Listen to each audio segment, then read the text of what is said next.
Gracias.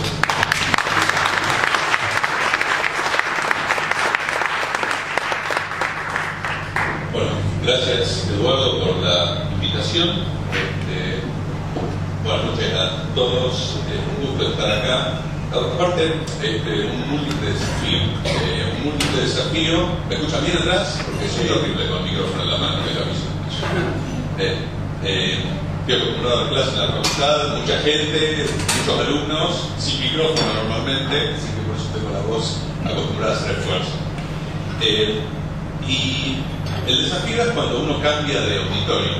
Justo llegué acá y me encontré con algunas personas, de viejos amigos, gente que hace mucho que no veía, pero lo más importante, el desafío más importante es comunicarme con los que estoy viendo acá por primera vez, porque estamos en ambientes distintos, pero probablemente tengamos muchas coincidencias.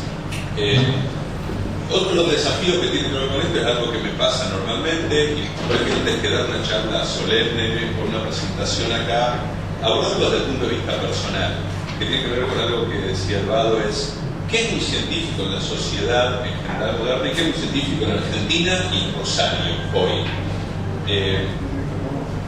¿Así está bien? Como fuerte. Bueno. Por ejemplo, si me tomo un taxi para ir al laburo, normalmente, y al rato me empieza a hablar el taxista y me dice, ¿vos sos locutor con esa voz? Digo, no, soy científico. Entonces, locutor parece una cosa importante, científico parece todavía más importante. Yo digo, un científico. Hace unos años la gente ni siquiera sabía que había científicos dando vuelta acá por Argentina, por Rosario en particular, nos llamaban bichos raros, o gente encerrada dentro de los laboratorios, en el caso de los que trabajamos en las ciencias exactas y naturales, o en la oficina de los cientistas sociales. Yo pienso que en el último tiempo, los últimos 12 años, además de la decisión política y de la inversión que se refleja en edificios, en recursos humanos, eso ha forzado a la sociedad de los científicos, a nosotros, a salir del cascarón y a comunicar más allá de lo que hacemos normalmente a nuestros estudiantes de la universidad, a nuestros estudiantes en los laboratorios, porque yo creo como universitario, como investigador trabajando para el Estado, que tenemos un compromiso de comunicar qué es lo que se hace. Siempre aparece la pregunta que aparece también en el ámbito familiar. ¿Vos qué haces? ¿Qué enfermedad vas a curar? ¿Qué problemas vas a resolver pasado mañana? Y la verdad es que si uno le está diciendo a la tía, al abuelo, a quien sea, que va a tener un resultado, una cura o algo pasado mañana, está mintiendo. Y probablemente acá la gente que trabaja en las ciencias sociales sabe que hacer una investigación sobre la desnutrición no va a tener un impacto mañana que deje de haber chicos nutridos, sino que tiene que haber políticas públicas después que tomen eso y ejecuten, en que otra gente lo va a asistir. Con las ciencias experimentales pasa exactamente lo mismo. Hace falta una investigación, un estudio con una pregunta adecuadamente formulada. Hace falta dinero atrás, porque los resultados no se ven en 1 o en 2 años, sino que se ven después de un par de décadas, y eso después hay que ponerlo en práctica. Como en todas cosas, sucede que uno tiene un montón de ideas que son maravillosas y que probablemente el 20% de esas ideas eran razonables, el 80% eran una pavada. Y aún esas que eran razonables, no todas realmente van a llevar a un resultado, a una patente, a un producto, a mejorar un proceso o algo que está en la fábrica. Pero si uno no se lo plantea racionalmente, uno como investigador, la institución menor como el instituto, la universidad o el Estado nacional o provincial, eso nunca va a suceder. Y lo que ha pasado en muchos países es que eso ya lo han aprendido. Y los que han podido recoger la inversión en educación y en investigación son los que han tenido como política de Estado inversión durante décadas. Bien, sin duda que hay una parte que viene después de todo el trabajo de investigación que tiene que ver con la apropiación social de lo que se genera, que no es menor, de que todos y cada uno sientan que eso es un orgullo.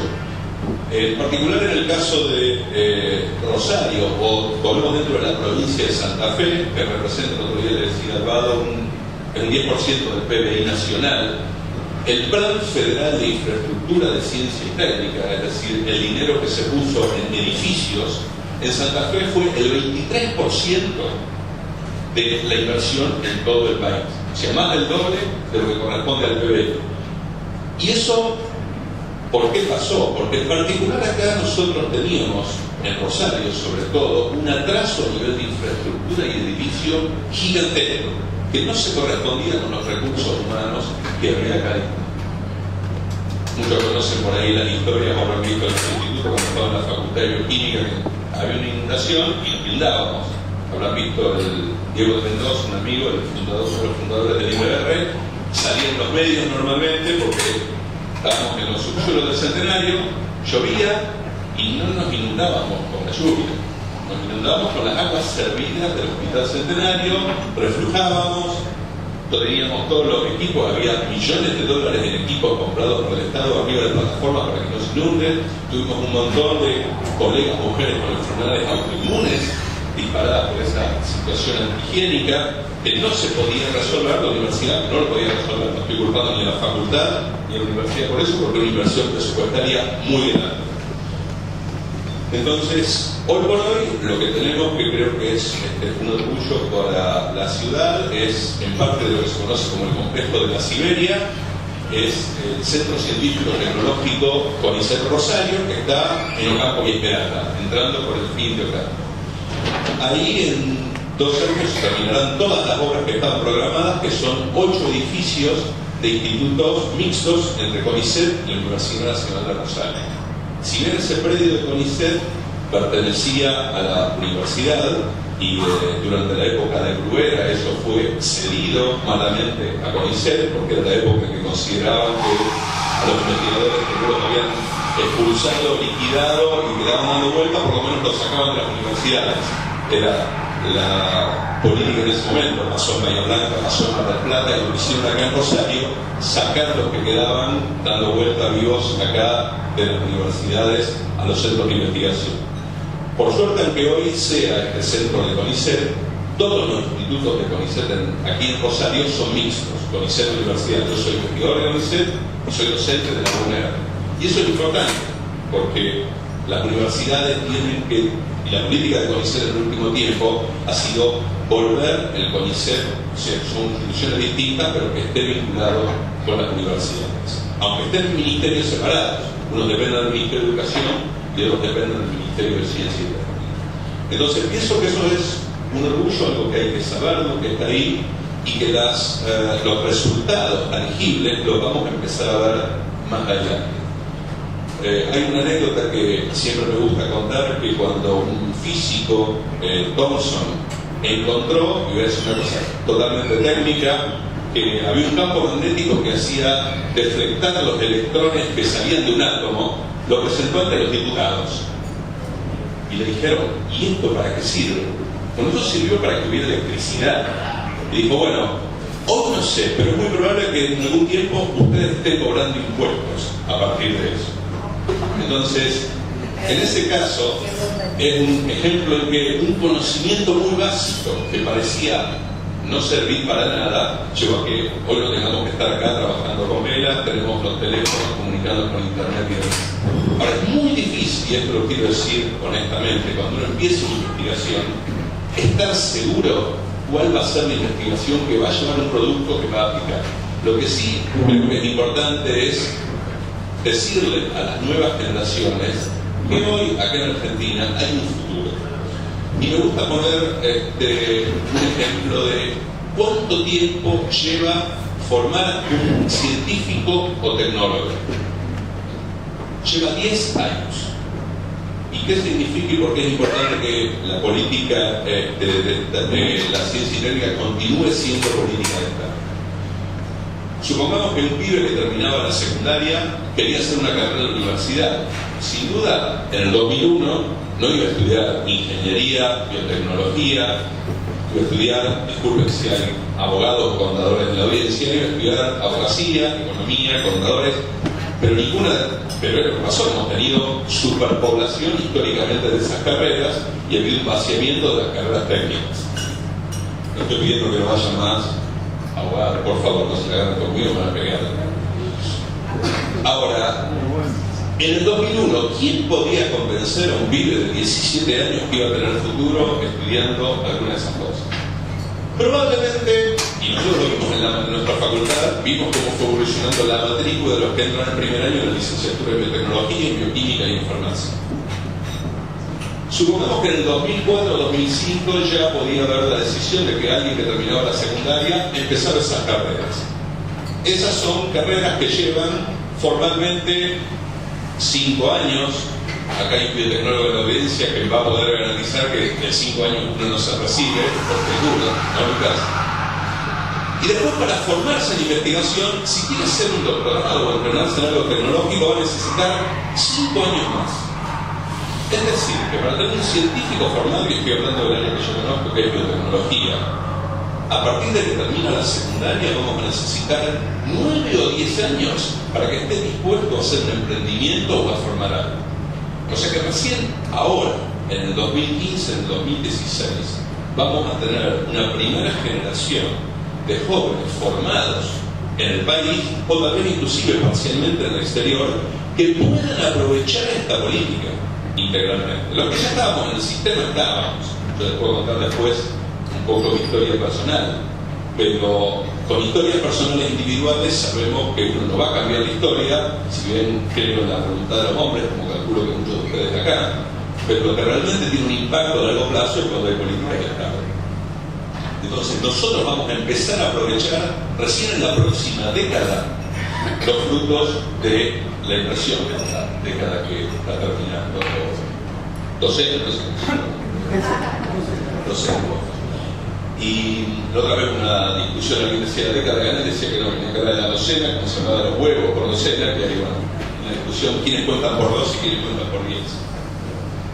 Eso lo dejo por un programa de Palencia, que explica cómo conviene contar. Y yo les quiero contar algo personal y después quiero dar un poco más de lugar antes que contar números o ejemplos. Primero que como científico solo puedo contar de lo que yo hago, que es muy limitado. Sí quiero dar mis opiniones, números y demás, porque a mí me pagan también. Yo soy químico de formación, después me fui orientando más a la biotecnología, biología molecular y biología, pero cuando era químico tenía un pariente que me preguntaba, ¿vos qué sos químico? Me manché con esta pintura, ¿cómo me puedo sacar esto? Es como que le pregunten a alguien todos los números y las direcciones que están en la guía telefónica. Acá hay muchos que nos acordaron lo que es la guía telefónica, por ahí algunos jóvenes. Lo que quería contar es de mi punto de vista personal. Quería traer para leer una carta que no encontré en casa, que la tengo impresa, que hice varias copias en 1989. Yo hice el doctorado acá en Rosario, en la Facultad de Bioquímica, lo terminé en 1990. Y en la etapa de formación de alguien que quiera hacer carrera científica, siempre es bueno que haya una etapa de formación en el exterior. Porque uno aprende cómo son las cosas, bueno, eso es normal. Que la gente se vaya al exterior no necesita que lo expulsen ni política ni económicamente del país. El problema es si no hay condiciones para que uno regrese. Está bien que los científicos vayan al exterior, sobre todo porque estamos en un país que es pequeño en cantidad de habitantes y tenemos una distancia geográfica que de muchos de los centros desarrollados tecnológicamente. Así que en las ciencias experimentales es fundamental que la gente joven vaya a aprender y a traer información de algunos lugares en que hicieron las cosas y después veremos cómo las hacemos con esa información aquí. Bueno, en el 89 yo estaba por terminar el doctorado y empecé a buscar dónde hacer mi estadía postdoctoral. Y me acuerdo, porque escribí era fin de 1989, era una carta bastante catártica, porque yo estaba buscando a alguien que me acepte y que además estuviera dispuesto a pagarme el pasaje de avión y a conseguirme fondos para pagarme el sueldo durante 2 o 3 años, que no es menor. Y había una parte que yo decía, no tengo idea cómo va a ser la política científica en Argentina en los próximos años, ni si voy a tener la oportunidad de volver al país o no. Todavía Caballo no era ministro de Economía Caballo, no había mandado a los platos a nadie, pero en esa época CONICET estaba en un periodo de achicamiento económico. Y finalmente, cuando terminé, que estuve 3 años trabajando en Florencia, en Italia, acá me encontré a Adrián, que me sorprendió encontrarlo, que paró una semana en mi casa, ahí recibíamos muchos argentinos que pasaban, y La verdad es que cuando yo me fui no sabía qué iba a pasar. Y cuando me estaba por volver, me acuerdo que 2 meses antes fui a hablar con el que era mi jefe. Y dice, ¿vos te volvés a Argentina? ¿Estás loco? Él nunca había estado en Sudamérica, no tenía la menor idea. Probablemente yo tampoco tenía la menor idea cuando volví. Pero bueno, era una decisión personal, obviamente, volver acá. Yo soy rosarino y tuve por suerte la chance de volver acá a Rosario. Instalarme en un lugar, todavía el IBR no existía, pero estaban los que fueron los pioneros del IBR, que no tenían un mango, pero no tenían ningún problema en compartir los pocos recursos que había, y había un espíritu además cooperativo en compartir los pocos recursos que permitió generar un centro de excelencia que creó a nivel internacional, es IBR. No lo digo porque yo soy director, sino porque lo generó otra gente, y lo generó con decisión, con muy buenos recursos humanos, y se empezó en un momento que había pocos recursos disponibles. Obviamente, a nosotros la ciencia como política de Estado nos cayó en el momento adecuado, pero los que más la van a poder aprovechar sin duda son las nuevas generaciones que están empezando ahora y que se reciben. Entonces creo que nosotros ahí, como científicos y como profesores de la universidad pública, investigadores del concepto, tenemos una obligación y un compromiso con las nuevas generaciones. Así que bueno, no quiero hablar demasiado, porque hay un montón de cosas que podemos abordar. Me gustaría un poco ver cuáles son las inquietudes o las preguntas que hay en general de la gente.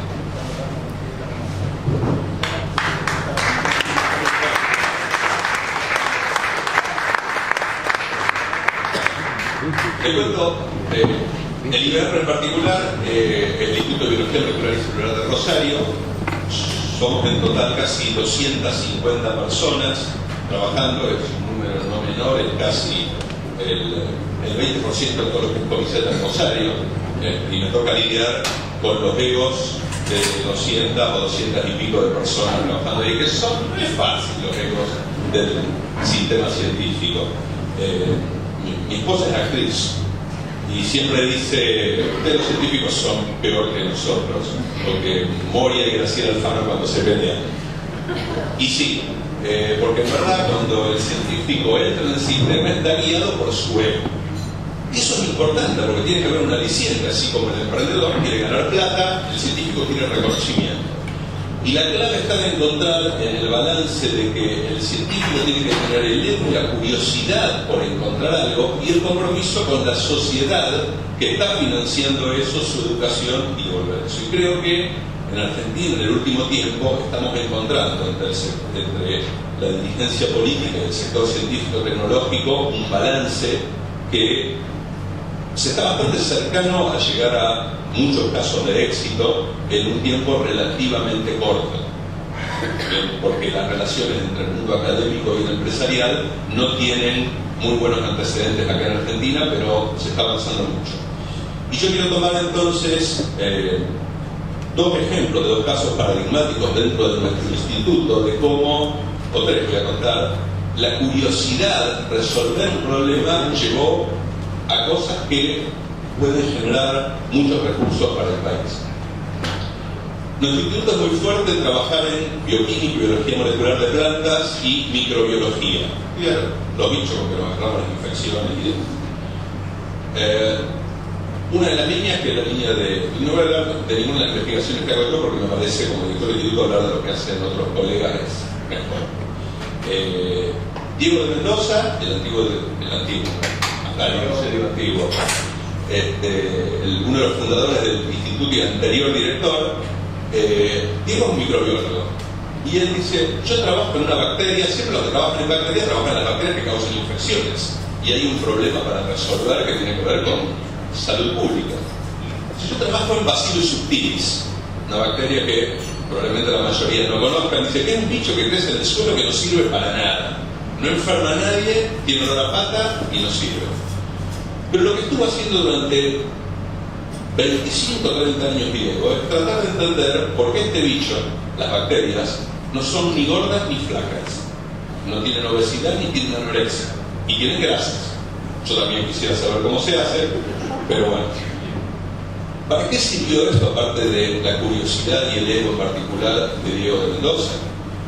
Él pudo entender de qué manera, tomando esta bacteria, manipularla genéticamente, conociendo las bases genéticas y moleculares, para que si uno tiene la glicerina, que es un producto que queda de bajo valor agregado de producir biocombustibles, uno se lo da de comer a la bacteria lo procesa y genera más biocombustible, aumentando 50 veces el valor del mercado.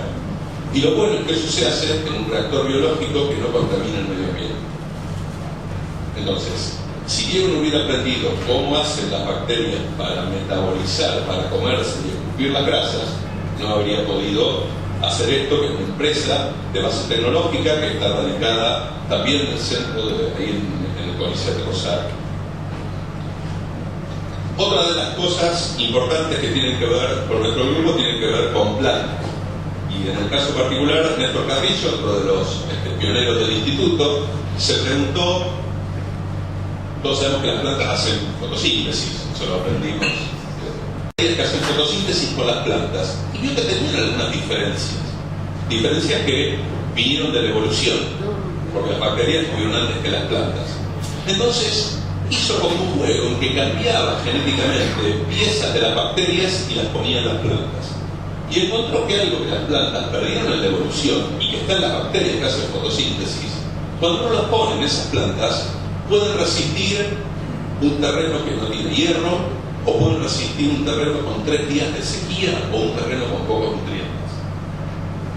Eso, que fue una cosa muy original desde el punto de vista científico, devino en una patente. Y eso significa que uno puede hacer plantas que se pueden cultivar en suelos que no serían utilizados. Y esto es un problema. Es un problema ¿por qué? Porque el principal desafío del siglo XXI, de acá 30, 40 años, va a ser cómo, al estar al límite de la superficie cultivable del planeta, se va a lograr alimentar una población que aumenta y que cada vez hay más demanda de alimentos. Bueno, de nuevo, si Néstor no hubiera tenido esto y no hubiera tenido el acompañamiento del Estado para tener una patente que lleve a esto, no tendríamos este conocimiento. Y el tercer caso que quiero mencionar es de un investigador más joven que yo, Javier Parandí, que acaba de recibir el premio Hussein, que es uno de los premios más importantes que da la Presidencia de la Nación para los investigadores. Él ganó el premio Hussein en Ciencias Biológicas para los menores de 45 años. Él volvió también del exterior y trajo mucho dinero de afuera, y él trabajaba en microRNAs. Yo pienso que acá, salvo Lucas y yo, nadie sepa lo que es un microRNA. No importa, es algo que regula el desarrollo de las plantas. Y él se dio cuenta que manipulando ese microRNA, y tiro deliberadamente una palabra que no conocen, porque significa que uno puede decodificar una palabra que, a ver, puede haberse un disco pretencioso que usen deliberadamente palabras que el resto de la gente no va a entender, que es lo mismo que si yo voy a un mecánico y me habla de una parte que no tengo la menor idea de cuando el auto anda mal. Si el mecánico me dice eso, es porque me quiere sacar aquí, me quiere estafar, ¿okay? Y se aprovecha de que yo no sé nada. Bueno, el científico tiene que cambiar el lenguaje, acercarse a la gente, porque a la larga hay que explicar si hay un microRNA que es importante, tiene un impacto. Y lo que vio Javier junto con su equipo es que ellos, tocando esa parte también genéticamente de las plantas, podían lograr que con el mismo consumo de agua y de nutrientes la planta crezca 3 veces más, que de 3 veces más no solo en volumen, sino que también la biomasa sea 3 veces más grande, no es solamente agua. Ellos están ahora, algunas cosas no puedo decir porque obviamente hay aspectos de confidencialidad, pero están en un proceso de patentamiento. Todas estas cosas son cosas que se generaron acá, a pocos kilómetros donde estamos nosotros en Rosario. Hay otros casos en el instituto y hay otros casos en otros de los institutos que están acá. Entonces, los frutos de estas cosas que se generaron hace mucho tiempo los vamos a ver. Capaz que yo no los veo, pero si no apostamos a esas cosas, no va a cambiar la matriz productiva del país.